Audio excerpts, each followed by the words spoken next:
Hi friends, good morning. ఎలా ఉన్నారు? బాగున్నారా? నేనైతే బాగున్నానండి. ఈరోజు పక్కన మా ఫ్రెండ్ దొండకాయలు ఇచ్చిందండి. దొండకాయలు తీసుకొని చక్కగా మంచిగా కడిగేసుకొని చిన్న చిన్న ముక్కలుగా కోసుకొని కాసిన ఉల్లిపాయలు తీసుకున్నానండి. వాటి కూడా నీట్గా కడిగి ముక్కలు కోసానండి.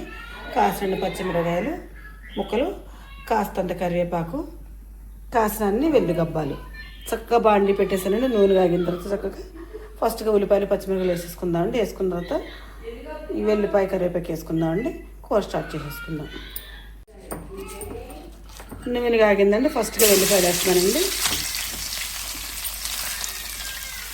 తర్వాత కరివేపాకు,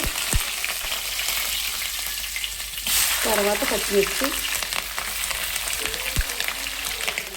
తర్వాత ఉల్లిపాయలు,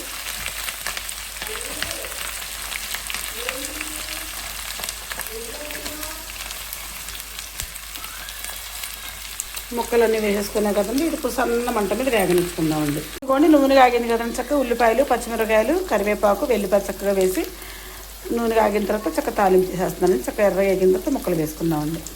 కూరకు కావాల్సిన కారం, పసుపు, ఉప్పు. ఇదిగోండి చక్కగా ఉప్పు పసుపు వేసానని చక్కగా మగ్గిపోయానండి. కొద్దిగా కారం వేసుకుందాం 2 నిమిషాలు ఆగి. ఇదిగోండి చక్కగా నేను కారం వేసేసుకున్నానండి. కొద్ది కారం చక్కగా మంచిగా పసుపు ఉప్పు కారం మొత్తంగా కలిసిందండి. కూర అయితే నేను ఈ విధంగా చేసుకుంటాను. దొండకాయ ఫ్రై. నేను దొండకాయ ఫ్రై చేసే విధానం మీకు నచ్చితే నాకు ఒక లైక్ ఇచ్చేయండి. Please subscribe.